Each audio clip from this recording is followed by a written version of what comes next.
ఏవండోయ్, ఈరోజు మేము తోటకూర గారెలు చేసుకున్నామండి.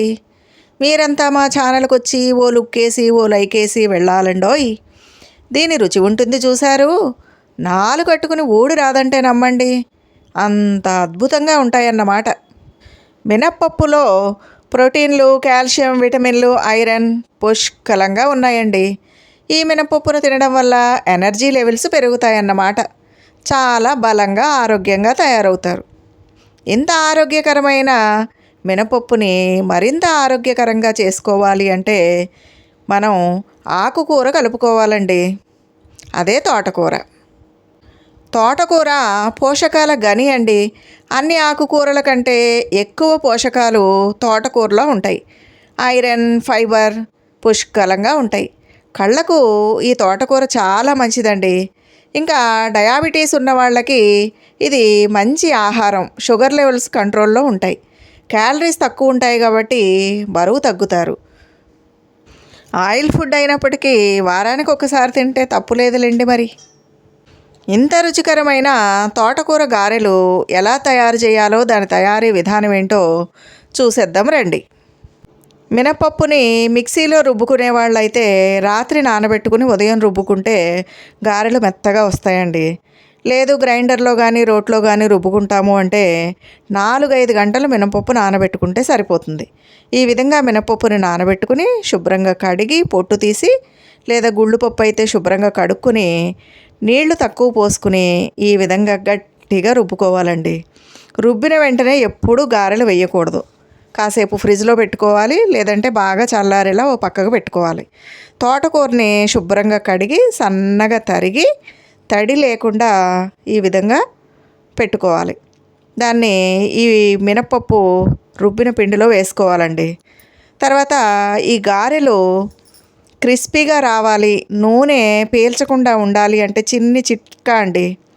అదేంటంటే, మనం ఇడ్లీ చేసుకునేటప్పుడు మినప్పిండిలో ఇడ్లీ రవ్వ కలుపుతాం కదండి, అదే ఇడ్లీ రవ్వని ఇప్పుడు కలుపుతున్నారన్నమాట. ఈ విధంగా ఇడ్లీ రవ్వ వేసుకోవాలి. ఇంకా ఉల్లిపాయలు, పచ్చిమిర్చి, కొంచెం కరివేపాకు, సన్నగా తరిగిన అల్లం ఇవన్నీ వేసి కలుపుకోవాలండి. సరిపడా ఉప్పు కూడా వేసుకోవాలి. వేసుకుని వీటన్నిటిని బాగా కలుపుకోవాలన్నమాట. మరి గారెలు నూనె పీల్చకుండా ఉండాలి అన్నా, క్రిస్పీగా రావాలి అన్నా తప్పకుండా ఇడ్లీ రవ్వ కలుపుకోవాలండి. అదేవిధంగా మంచి కలర్ రావాలి అనుకుంటే కనుక ఒక 2 చెంచాలు పెరుగు కూడా కలుపుకోవచ్చండి. మనం పప్పు రుబ్బేటప్పుడే 2 చెంచాలు పెరుగు కలిపేసుకుని రుబ్బేసుకున్నామంటే మంచి గోల్డెన్ బ్రౌన్ కలర్లోకి గారెలు వస్తాయండి. ఇది కూడా ఒక చిట్కా అనమాట. ఈ విధంగా తోటకూర మనం ఎక్కువే వేసుకోవచ్చండి. చూసుకుని వేసుకోవాలి. ఈ విధంగా ఎంత వేసుకున్నా దాంట్లో తప్పు ఏమీ లేదు. కొంచెం ఎక్కువే వేసుకోవచ్చు. తోటకూర బదులు పాలకూర కూడా వేసుకోవచ్చండి. ఉల్లిపాయలు, పచ్చిమిరపకాయలు, కొంచెం జీలకర్ర ఇవన్నీ వేసుకోవచ్చు.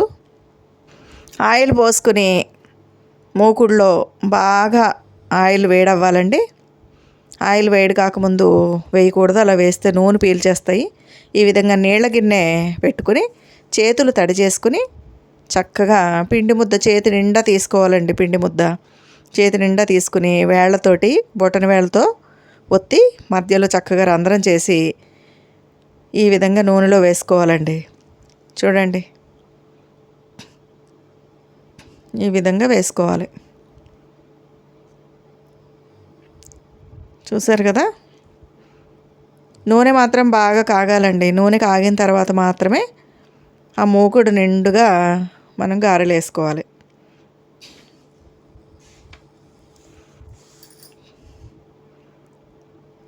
ఈ విధంగా వేసుకోవాలండి. తోటకూర ఇష్టం లేకపోతే పాలకూర వేసుకోవచ్చు. అది కూడా వద్దు అనుకుంటే అచ్చంగా ఉల్లిపాయలు, పచ్చిమిరపకాయలు వేసుకోవచ్చు.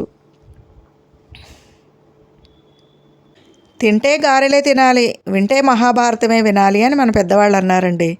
దానికి కారణం ఏంటంటే, గారెలు ఎలా తిన్నా రుచిగానే ఉంటాయి. ఆ రుచికి తగినట్టుగా అనుగుణంగా మారిపోయేటటువంటి స్వభావం కలవన్నమాట. ఉదాహరణకి ఏమీ కలపకుండా అచ్చంగా ఉప్పు మాత్రమే కలిపి తిన్నా గారెలు బాగుంటాయండి. లేదా పచ్చడితో తిన్నా బాగుంటాయి.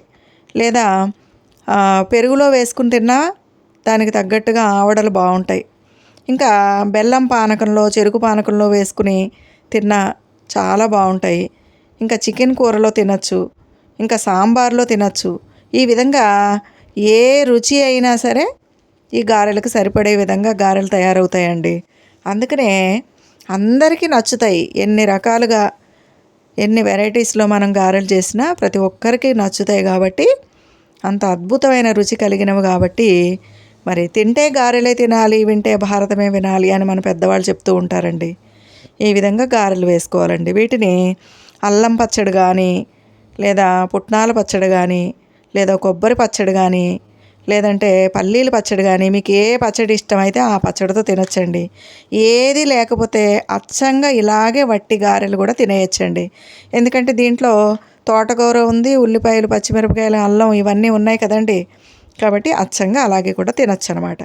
ఇది పిల్లలకి, పెద్దలకి అందరికీ ఆరోగ్యాన్ని ఇచ్చేటటువంటి ఒక బలవర్ధకమైనటువంటి సంప్రదాయమైన వంట అనమాట. కాబట్టి అప్పుడప్పుడు మనం పిల్లలకి ఇలాంటివి చేసి పెట్టాలి, మనం కూడా తినాలండి. బయట దొరికే కేకులు, బిస్కెట్లు, పిజ్జాలు, బర్గర్లు, చాక్లెట్లు వీటి అలవాటు తగ్గాలి. పిల్లలు ఇంట్లో వండిన వంట తినాలి అంటే ఇలాంటి రుచికరమైనటువంటి సంప్రదాయబద్ధమైన వంటల్ని చేసి పెట్టాలండి. చూశారు కదండి, తోటకూర గారెలు. కొన్ని ప్రాంతాల్లో వీటిని వడలు అని కూడా అంటారు. తోటకూర గారెలు అన్నా, తోటకూర వడలు అన్నా ఒకటేనండి. ఈ విధంగా 2-3 వాయిలు మనకున్న పప్పుని బట్టి 2-3 వాయిలు వేసుకుని చక్కగా వేయించి పక్కకు పెట్టుకోవాలి. ఇవేనండి రుచికరమైనటువంటి, ఆరోగ్యాన్ని ఇచ్చేటటువంటి, ఎనర్జీ లెవెల్స్ పెంచేటటువంటి తోటకూర గారెలు లేదా తోటకూర వడలు అన్నమాట. ఈ వీడియో కనుక మీకు నచ్చితే లైక్ చేయండి, షేర్ చేయండి, సబ్స్క్రైబ్ చేయండి. ఈ గారెలు వేడివేడిగా తింటే చాలా రుచిగా ఉంటాయండి. కాబట్టి ఈ వేసవికాలం సెలవుల్లో మీ పిల్లలకి ఇలాంటి సంప్రదాయ వంటల్ని తప్పనిసరిగా వండి పెట్టండి. ఉంటానండి మరి.